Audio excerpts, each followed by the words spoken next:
Hello tout le monde, alors aujourd'hui, comme promis la semaine dernière, je vous propose la seconde partie de mon premier épisode Parlons peu, parlons film, qui portera sur le film Steve Jobs. Let's go!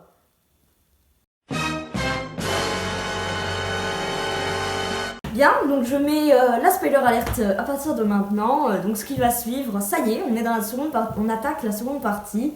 Donc attention à vous, si vous ne voulez pas forcément vous spoiler le film, ou si ça ne vous intéresse absolument pas et que vous voulez voir la chronique jusqu'au bout parce que ça vous intéresse quand même un peu, eh bien vous pouvez rester, et les autres, ceux qui ne veulent pas spoiler le film ou penser le voir un jour, bah, c'est vous qui le voyez.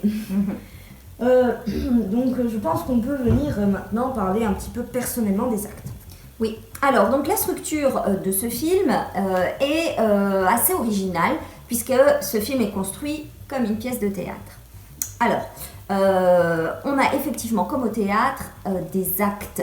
Ici on en a 3, donc les 3 périodes de la vie de Steve Jobs qu'a mentionné tout à l'heure Book, pardon. Donc ces actes sont eux-mêmes divisés en scènes. Et ces scènes sont matérialisées par l'entrée et la sortie des personnages qui vont successivement s'entretenir avec Steve Jobs. Le personnage de Johanna va introduire les personnages, les faire sortir, mais également s'entretenir avec Steve Jobs. Donc elle fait le lien en fait entre toutes les scènes. Ouais. On a également un autre aspect très théâtral qui est le huis clos. En effet, toutes les scènes se déroulent à l'intérieur de bâtiments, les bâtiments qui vont servir à la présentation des différents produits de Steve Jobs. Et ces bâtiments sont des théâtres. Et notamment lors de la deuxième partie du film, le théâtre de San Francisco. Non, c'est l'opéra de San Francisco. Oui, l'opéra, de San Francisco. Donc des lieux qui sont dédiés au spectacle. Et puis, on a également la construction temporelle de ce film qui, là aussi, joue sur la tension permanente, puisque à chaque partie du film correspondent les 40 minutes qui précèdent l'entrée en scène de Steve Jobs.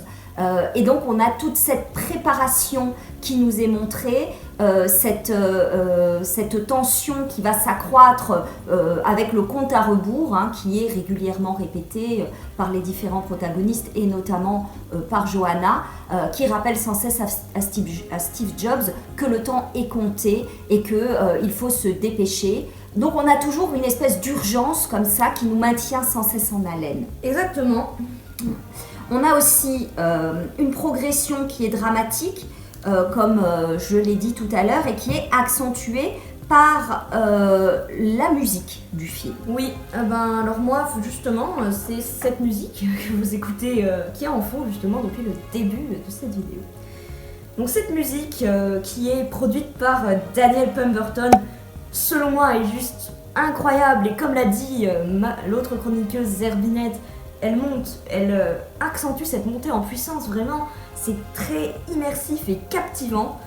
Donc c'est d'ailleurs, donc pour moi vraiment, cette bande son est un vrai coup de cœur et je trouve qu'elle a parfaitement sa place dans ce film et que c'est très très bien mis en place pour tenir encore plus en haleine le spectateur. Vraiment, on ne s'en lasse vraiment pas et c'est intense et puissant. Tout à fait. Pour revenir juste un tout petit peu sur la mise en scène du film, les espaces donc, qui sont clos, comme je l'ai dit tout à l'heure, ce sont généralement donc, les coulisses, les dessous du spectacle. Donc on a les loges, on a la fosse d'orchestre à un moment, fosse d'orchestre de l'opéra. On a également les couloirs dans lesquels on suit les personnages qui sont en mouvement et qui sont souvent suivis par la caméra embarquée. Donc on a l'impression de les suivre dans les méandres de l'informatique, voire même d'un circuit, d'un circuit imprimé. En fait, les murs avec ces couleurs et ces bandes, ça nous fait penser à un circuit imprimé qu'on retrouve dans le ordinateurs. Tout à fait. Donc on est derrière la scène. À aucun moment on va voir Le lancement. Le lancement. Donc on ne va pas voir les keynotes. On va voir uniquement les derrière, les dessous qui nous sont dévoilés. Et derrière ce lancement de produit fortement théâtralisé que tout le monde a pu voir à la télévision, eh bien, ou en vrai, s'il a eu la chance de le faire, eh bien, il y a toute cette préparation technique qui est montrée, mais aussi toutes les discussions entre les différents protagonistes, les collaborateurs de Steve, mais aussi ses plus proches intimes. Voilà. Ben justement, on va un petit peu en parler. Ses plus proches intimes, il y a le PDG John Scully, un de ses développeurs Andy Hertzfeld. Il y a également un des autres fondateurs d'Apple, Steve Wozniak, avec qui il a fabriqué le premier Apple, donc l'Apple I, qui était vendu dans des boîtes de pizza au début, donc pour vous dire. Et on a également surtout le personnage de Lisa, qui est sa fille. Oui, et la mère de Lisa, qui Chrisanne Brennan. Voilà, avec de laquelle il est séparé, bien évidemment. Voilà, on comprend très très vite. Ouais. Donc, pour terminer sur cette partie, donc acte par acte, nous allons donc suivre l'évolution des personnages. Et dans le premier acte, qui correspond au lancement du Macintosh, voilà, mais qui correspond aussi au niveau de la structure à une scène d'exposition, hein, puisqu'on entre in medias res dans cette première keynote qui est en train de se mettre en place, hein, puisqu'il reste 40 minutes avant le lancement. Et donc à ce moment-là, on découvre les personnages qui vont revenir d'un acte à l'autre, évidemment, hein. Ce sont toujours les mêmes personnages qui reviennent. On a un nombre très concentré de personnages. Et donc on découvre d'abord Lisa, donc la petite fille qui a alors 5 ans, et sa mère. On découvre également John Scully, ainsi que les autres collaborateurs de Steve Jobs, qui vont s'affronter avec Steve un peu au front, quoi. Oui, c'est ça, c'est exactement ça. Et on a vraiment l'impression que c'est la bête qui est dans sa loge et puis les autres entrent presque la peur au ventre et qui vont l'affronter, qui vont lui demander quelque chose. Évidemment, ils vont se heurter bien souvent à un mur. Mais on parlera de la psychologie plus tard du personnage principal. Justement, je vais revenir sur ton point de vue où tu avais dit que c'était les personnages reviennent à chaque acte. Oui. J'ai trouvé ce point très intéressant et parce que c'est pourquoi je viens ici avec une petite réflexion. C'est que c'est très très bien d'avoir fait ça parce que ça nous permet en fait de nous attacher au personnage principal, notamment Steve, mais également tous les autres. Parce qu'ils vieillissent, et ils vieillissent également avec nos yeux et nous-mêmes, donc on s'attache à eux. Voilà. Oui, on s'attache à eux, on les voit évoluer. Alors le fait qu'il n'y ait pas non plus 1000 personnages, ça permet aussi de ne pas diluer non plus les idées, qui sont quand même assez complexes, hein. J'ai dit au début de la vidéo que moi j'étais complètement novice, je n'ai pas lu la biographie de Steve Jobs. Et donc je ne connaissais absolument pas cet univers avant. Et le fait de centrer, la réflexion sur quelques personnages, hein, ici il y en a 5. Non, pardon, 7. 7 personnages au total. Oui, il y en a 7 au total, moi j'ai pas compté Steve et Joanna, mais voilà. C'est 6 qui interagissent avec Steve. Voilà, donc ces personnages-là, on peut très facilement compatir parce que ces personnages-là, on le voit, souffrent en même temps que Steve Jobs et souffrent. Ils subissent un peu quand même. Voilà, ils subissent. Et donc, voilà. Donc c'est intéressant du fait du faible nombre de personnages. Oui, donc juste une petite annotation sur ce que vient de dire Servinette. C'est qu'à chaque fois qu'il y avait une discussion avec Steve Jobs, à chaque fois qu'on le contredit ou que ça ne va pas dans son sens, c'est toujours « t'es nul, tout ce que tu fais c'est de la merde, moi ça me va pas, machin, etc. » Donc c'est vraiment extrêmement dévalorisant. Et justement, j'en viens à ça, c'est que Joanna a cette faculté également, en plus de faire introduire les scènes et les personnages, elle retourne un petit peu les paroles de Steve Jobs pour les mettre d'une belle manière pour que ce ne soit pas trop violent pour les personnes avec qui il interagit tout au long des actes et du film. Tout à fait.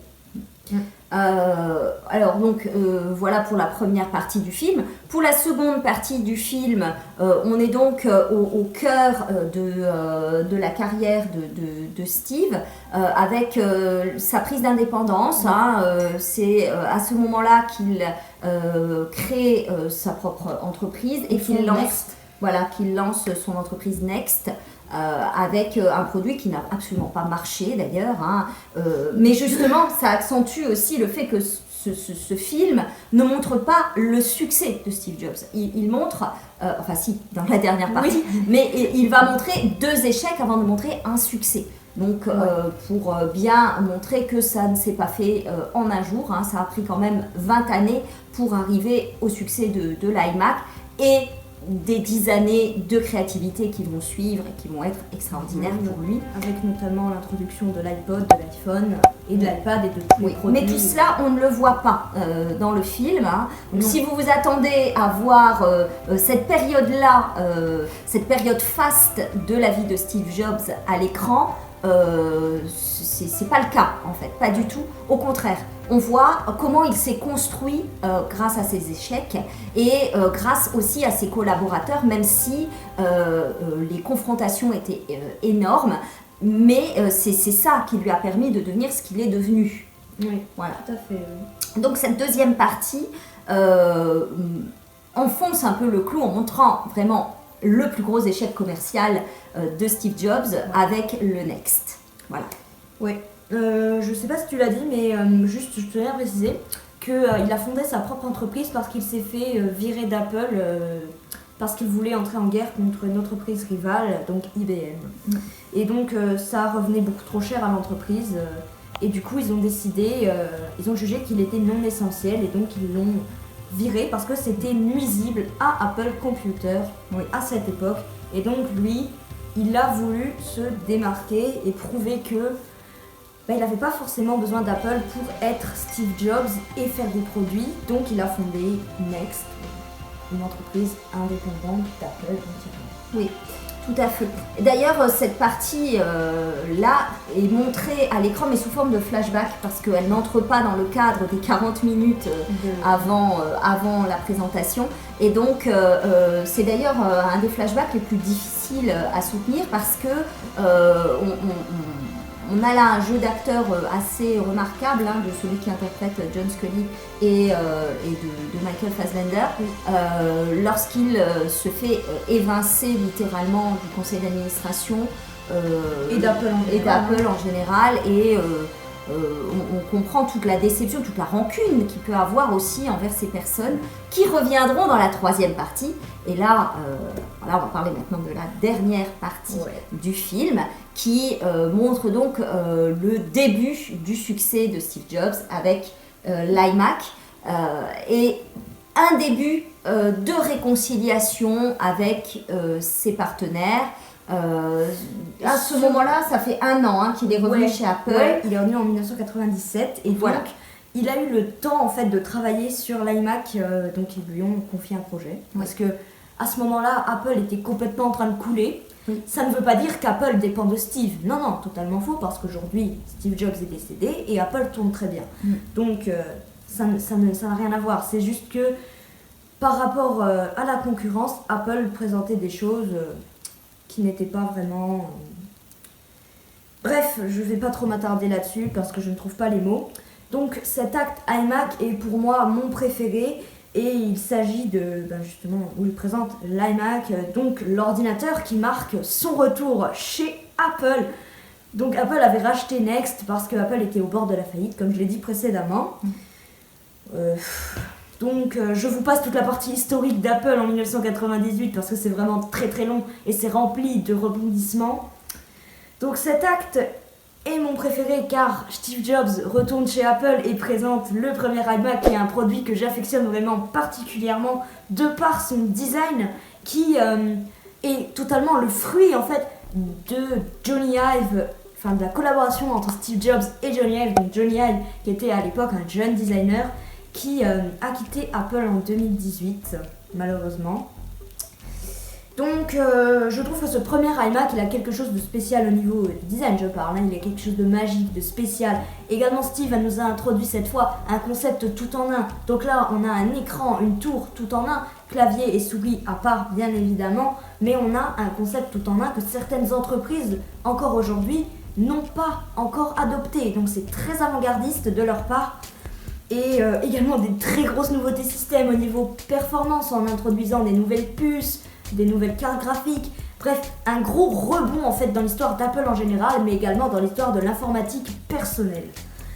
Voilà, donc, mais également cet acte renoue avec les deux précédents qui ont été juste deux gros échecs, le Macintosh et le NeXT étaient des échecs commerciaux incroyables. Ils prévoyaient de vendre 1 million d'unités dans le premier mois, ils n'en ont vendu que 20 000, donc vraiment des gros échecs commerciaux, et cet acte renoue parfaitement, je trouve, avec ces deux derniers qui ont été un fiasco, et l'iMac a été juste un succès mondial, vraiment mondial et incroyable. Ouais, tout à fait. Et c'est ce qui a permis à Apple de redécoller et donc d'avoir les fonds pour nous proposer tous les produits Apple que nous possédons ou pas aujourd'hui. Tout à fait. Et donc, pour terminer sur ce dernier acte, on peut dire aussi qu'il fonctionne comme un dénouement de pièces de théâtre, hein, puisque les nœuds qui se sont formés peu à peu dans la première partie et la deuxième partie vont se dénouer vers des relations plus apaisées. Alors, je vais prendre l'exemple des relations avec sa fille Lisa, qui a 19 ans au moment du dernier acte, hein, donc 5 ans au moment du premier, puis 10 ans, puis 19 ans. Voilà. Et donc cette scène où il renoue avec sa fille se déroule sur le toit de la salle de spectacle, ce qui peut symboliquement évidemment montrer l'ascension, hein, de Steve Jobs, mais aussi le fait de s'extraire de ce huis clos oppressant de la loge dans laquelle il a rencontré les autres personnages. Il va donc discuter avec sa fille Lisa, et de la confrontation, ils vont aboutir à une redécouverte, et puis à mot couvert, il va lui avouer qu'il regrette le fait de l'avoir renié, hein, d'avoir renié sa paternité. D'avoir renié sa paternité. Voilà, et c'est une scène très émouvante sur laquelle se termine quasiment le film. Donc le film ne prend pas seulement le parti de raconter l'avancée technologique de la firme, mais aussi de montrer le côté plus intime de ce personnage qui est fort détestable, face cachée, voilà, mais qui est très très attachant. Oui, il est arrogant, il est détestable, c'est vraiment une thème, si je peux me permettre, mais il est attachant, c'est ça, c'est un peu c'est spécial. Mais avant de revenir sur ce personnage, j'ai juste une dernière note à ajouter sur ce troisième acte. C'est que, en fait, justement, cette scène où Lisa et Steve renouent avec Lisa, c'est la dernière scène, et je pense qu'ils l'ont mis en dernière scène justement parce que c'était là qu'il y avait vraiment le plus à dénouer, j'ai l'impression. Et donc vraiment, c'est pour accentuer cet effet, si je peux me permettre, entre guillemets, tout est bien qui finit bien. Oui, c'est ça. Et la dernière image du film, il s'avance vers elle. Il est dans la lumière parce que la keynote a débuté, on la voit pas, hein, mais on le voit sur scène, et c'est vers sa fille qu'il avance. Donc sa fille le regarde. Voilà, sa fille le regarde, et on sent qu'elle a une admiration sans borne à son père. Et que ça prévoit de bonnes relations. D'ailleurs, ça c'est une référence de photographie. Il va aller jusqu'à complètement renouer avec sa fille. Et d'ailleurs aujourd'hui elle porte le nom de Lisa Brennan Jobs, et juste une petite référence bouquinistique. Elle a sorti un roman qui se nomme Petite chose, qui retrace ses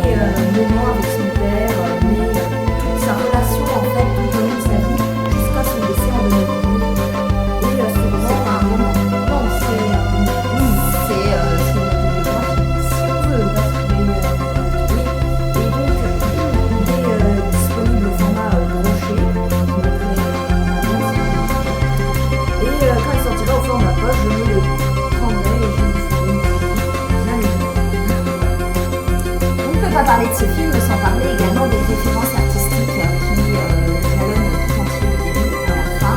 Donc on a des références musicales, des références culturelles, des références cinématographiques et littéraires. Alors par exemple, au début du film commence par des références au Sacre du printemps de Stravinsky, une comparaison est faite entre le Macintosh et le célèbre opéra de Stravinsky. On a ensuite évidemment le lieu de l'opéra de San Francisco pour le lancement du Next, exactement, avec notamment plusieurs scènes qui sont tournées dans les coulisses, notamment dans la salle des costumes. On voit Lisa marcher, déambuler à travers les différents costumes, les robes de danseurs, des danseuses, etc. On a aussi des références musicales avec Dylan, on a aussi des références George Lennon et Ringo, John Lennon John Lennon, Steve Jobs et Ringo Starr, Steve Wozniak plutôt. Alors cet échange a lieu dans la fosse d'orchestre de l'opéra, donc c'est particulièrement métaphorique de la musique. C'est à ce moment-là également que Steve Jobs dit qu'il est le chef d'orchestre d'Apple et le chef d'orchestre tout court d'ailleurs, et que Steve Wozniak et les autres sont de très bons musiciens, mais rien de plus. Juste, c'est la même là qui dit « Je suis le chef d'orchestre, tiens, il y a une très bonne place là-bas, t'es le plus près, t'es le meilleur de t'arranger, va t'asseoir. » T'es le meilleur musicien de t'arranger, va t'asseoir. Ouais, donc on voit également témoin de son arrogance perpétuelle. Voilà. D'autres références littéraires, par exemple, avec le roman 1984 de George Orwell, dont la fabuleuse scène du lancer de marteau dans la publicité qui a été réalisée d'ailleurs par Ridley Scott. Et qui a été montré, qui a été diffusé pour le lancement du Macintosh. À ce moment-là, qui a été d'ailleurs largement controversée aussi, cette publicité. Oui, parce que... Et on sait pourquoi dans le film. On a également des références picturales qui sont nombreuses. À Léonard de Vinci, par exemple, au début, lorsque Steve, toujours Wozniak, dit à Steve Jobs, on verra si tu es vraiment Léonard de Vinci ou si tu prétends l'être. Et puis une espèce de private joke entre eux, lorsque, avec un flashback à leur début, lorsque Steve Jobs prétendait créer des tableaux en faisant un ordinateur. Évidemment, Wozniak n'adhère pas à cette idée. Pour lui, il est plutôt dans la conception fermé technique. À tous les niveaux, fermé. Fermé à tous les niveaux et fermé aussi à cette conception artistique de l'objet. Pour Jobs, créer un ordinateur, ou peu importe quoi d'ailleurs, c'est de l'art et il se place tel un artiste, on comprend, avec toutes ces références qu'il peut avoir et qu'il peut donner. Et d'ailleurs, dans les publicités Apple, on a presque toujours des références artistiques, des citations, des phrases. Plus maintenant, beaucoup plus maintenant du tout même. Mais à l'époque de Steve Jobs, de Think Different, justement pour la publicité du lancement de l'iMac, le slogan de Apple à l'époque c'était Think Different, donc pense différemment. Et à chaque fois, c'était dans la publicité par exemple de l'iMac qui présente au lancement, à la keynote, c'était un défilement de personnes importantes et très grandes du XXe siècle qui ont fait des choses très marquantes, telles que Albert Einstein, Martin Luther King, John Lennon, mais également Pablo Picasso, il y a également des publicités qui étaient des banderoles à New York sur des murs entiers avec les portraits des personnages avec écrit en noir et blanc, avec la pomme arc-en-ciel, avec écrit Think Different. Donc un côté marketing très en montrant des grands hommes qui un petit peu autoproclament Steve Jobs, grand homme du XXe siècle, à son tour. Oui, et créateur d'un objet qui va changer le monde. Comme une œuvre d'art pourrait le changer, ou comme une grande invention pourrait la changer. Voilà, on peut aussi citer Picasso, que Steve Jobs affectionnait particulièrement, et qui a une conception de l'art qui correspond tout à fait à la vision qu'a Apple, qui n'a jamais hésité à s'inspirer, voire même un peu plus, des idées des autres. Donc cette citation, c'est « Les bons artistes copient, les grands artistes volent ». C'est-à-dire s'emparent des idées des autres, les font leurs et vont au-delà des idées des autres pour créer de grandes choses. Il faut savoir que les artistes ne partent jamais de rien, forcément. Ils commencent par imiter, voire un peu plus qu'imiter, s'approprier les idées des autres, les œuvres des autres pour pouvoir créer à leur tour. Et c'est ce qu'a fait Apple et c'est ce que font les plus grandes firmes de toute façon. Voilà.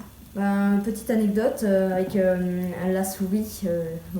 En fait, la souris, c'est le Macintosh en 1984 proposé pour la toute première fois dans le monde de l'informatique une souris. Avant, c'était un système de commande avec le clavier. Et donc, cette souris, en fait, ils l'ont volée à une autre entreprise, je ne sais plus son nom. Ils l'ont volée et donc ils se sont emparés du titre de premier à commercialiser une souris, alors que ça appartenait à l'autre entreprise. Donc, une fois de plus, on aperçoit ici un vol. Et une petite anecdote un petit peu marrante, marrante quand même, c'est que dans le troisième et dernier acte, et à un moment donné, quand Steve Jobs présente l'iMac, il dit voilà, on a ici un format tout en un, clavier et souris à part. Cette fois, ce sont de vraies souris que nous avons prises, donc en rapport au vol de la souris en 1984 pour le Macintosh. Oui. Voilà, donc pour conclure, on peut dire que dans cette folie d'un artiste, nous voyons le génie d'un homme inadapté aux relations humaines, en particulier aux sentiments. Socialement, voilà. C'est un homme qui a des failles intérieures qui vont le pousser à se couper des autres, voire même à être odieux avec les autres, probablement pour se protéger. C'est un homme qui a souffert d'abandons successifs, notamment dans sa petite enfance, puisque c'est un enfant qui a été abandonné à la naissance, puis qui a été adopté par une première famille et qui ensuite a été rejeté au bout d'un mois, puis adopté à nouveau par la famille qui l'a gardé jusqu'au bout. Donc on sent bien que ces failles expliquent totalement son comportement en tant qu'adulte, au fait qu'il ait rejeté la paternité de sa fille, etc. Et on comprend aussi comment il a vécu l'éviction d'Apple comme un autre abandon, un nouvel abandon qui a réactivé le premier, voilà. Donc sans entrer trop dans la psychologie du personnage, on n'a pas que le portrait d'un créateur, on a aussi le portrait d'un homme. Oui, parce que un homme normal, une personne, ça a ses failles et ses points forts, et Steve Jobs était avant tout un homme, voilà, un homme comme les autres. Ouais. Voilà, et bien je pense que nous avons terminé avec cette critique de film Steve Jobs, voilà, donc j'espère que cette critique vous aura plu et vous donnera envie de voir le film, ou si vous l'avez vu, vous aurez tout simplement apprécié cette critique. Donc je remercie tout d'abord Rachel pour m'avoir accompagné tout au long de cette critique. Vraiment, merci à toi, ça m'a fait plaisir de te voir aujourd'hui avec moi. Oui, moi aussi, ça m'a fait plaisir de participer à cette vidéo. Merci. Et donc, pour terminer cette vidéo vraiment un petit peu longue, je vais pas m'éterniser. Donc, commentez pour me dire si ça vous a plu ou si vous voulez d'autres critiques de ce genre, notamment des adaptations de Stephen King que j'aimerais bien faire, notamment ça, j'aime beaucoup vous proposer, mais je veux d'abord savoir si ça vous intéresse. Ensuite, toujours dans les commentaires, donnez-moi des conseils pour que je m'améliore, des choses à améliorer, des choses à changer. Et donc, je conclue définitivement. Bon, prenez soin de vous, bonne lecture ou bon film à vous cette fois-ci, et ciao!